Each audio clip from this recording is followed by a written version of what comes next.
Hello, I'm Ben. Welcome to the channel. So today I'm going to talk about a disturbing article I actually just read through the Business Insider. This has had over 10 million, looks like it's roughly 12 million views today. And basically it goes over the American workers and toxic bosses. So right now American workers say that they're going to therapy to talk about their toxic bosses. This is from a new job poll that was found. Workers reported feeling anxious before the work week starts, having nightmares about their bosses. The findings add to a growing body of research on how companies impact the mental health of workers. Workers are taking their problems with their bosses out of the office and into therapy. 29%, or nearly one-third of the 1,233 American workers surveyed in this Harris poll and a recent study supported going to therapy to cope with their toxic bosses. Researchers define toxic bosses as one who exhibits behaviors like micromanagement, credit stealing, setting unreasonable expectations, unprofessionalism, and unapproachability. 31% of those surveys said that they currently have a boss who exhibits toxic behavior, while 71% said they had at least one toxic boss throughout the lifetime of their career. You can read more about this. This was written by Aaron Monk over in Business Insider. Take a look at it. It's interesting to see. I do a lot of videos on toxic bosses and leadership and things like that. In this survey, of the people that were surveyed, nearly 3,000 people have been surveyed at this point, 86% said they've definitely had a toxic boss. 4% said, am I allowed to say? How terrible is that? All right, so you're looking at 90% roughly there that say they've had a toxic boss in their career, and then 10% said they've had not. But I think that's worth talking about. You know, if you have a toxic boss, and it goes back to conversations about quality of life and psychological safety. When we talk about good leadership, we talk about psychological safety and how that is important in keeping tenured quality teammates. And the biggest thing will impact your cost structure and whether or not you can serve your customers appropriately is how safe and how well you sustain tenured teammates. Tenured teammates suggest a better quality of service, a better quality of product that you're getting out there because they've been there for a long time. They understand it. They understand the customer specs. They understand how to give that quality and then support the sales of that product. So this is a pretty severe issue, and apparently it's being more studied currently because of the historical data now showing that it's a worse problem now than it has been in the past. And I don't disagree with that. I think right now, a lot of bad people have been promoted to very high positions across many organizations. And in previous videos, we talked about how people are unaware of who their customers are. The only thing that's more severe than that is people are unaware of who your team is, who your workforce is. So I think that's pretty severe. In my history, I've had 3 toxic bosses, 2 of which that were taken care of appropriately. The organization ultimately fired them.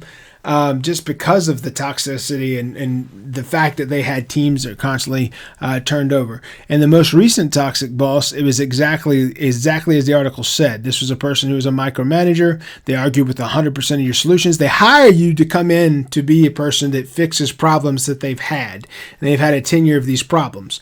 But then they wouldn't let you address the problems because they wanted to micromanage how you did that. And in that micromanagement piece, they'd make you do what they wanted. And then at the end of the year, they wanted to hold you accountable for their forced choices that they put on you. It's very simple. Albert Einstein said, the thinking that got you into a situation will not get you out of it. And that's the same dynamics around leadership. If you don't hire the right people and you don't get out of their way, and you're managing how they decide on what to do, and you don't trust their experience that you hired them for, right? If you take somebody, for example, that's fixed problems elsewhere, and you bring them to where you are, and they can't fix problems there, and they're bought in, and they believe in the product, and they believe in the company and everything else, then maybe you should take a look in the mirror, okay? And if you're one of these people that makes people dread getting up on Monday morning, on Sunday nights, you need to get out of the workforce, okay? That's horrible that this is the situation in our culture currently. It's horrible that whatever companies are thinking where they have to sustain these people, lawsuits ultimately will take care of this. You think about hostile work environments and things of that nature. This is stuff that leads to that. Okay. And here's the other thing too. It's not like it's one or two people that would complain about these folks. It's an entire team of subordinates that will have issues. I remember being on a team where there was 13 other members of that team, and every single one of those people was exacerbated or basically extremely worn out. Every problem was ridiculous. They could not take a single step forward because this person had their hands on everything. And it was ridiculous. And then professionally, from a career standpoint, that person, that individual who was the boss, was the one who actually did far more egregious things record-wise that really impacted these people's lives. So there you go. I won't say much more than that. I'm just saying, having a history where I've worked with great bosses, great leaders, and I've worked with a couple of toxic bosses. It's nice when organizations look into that, do 360 reviews, do things like that internally so they can prevent that from happening. And in the age of the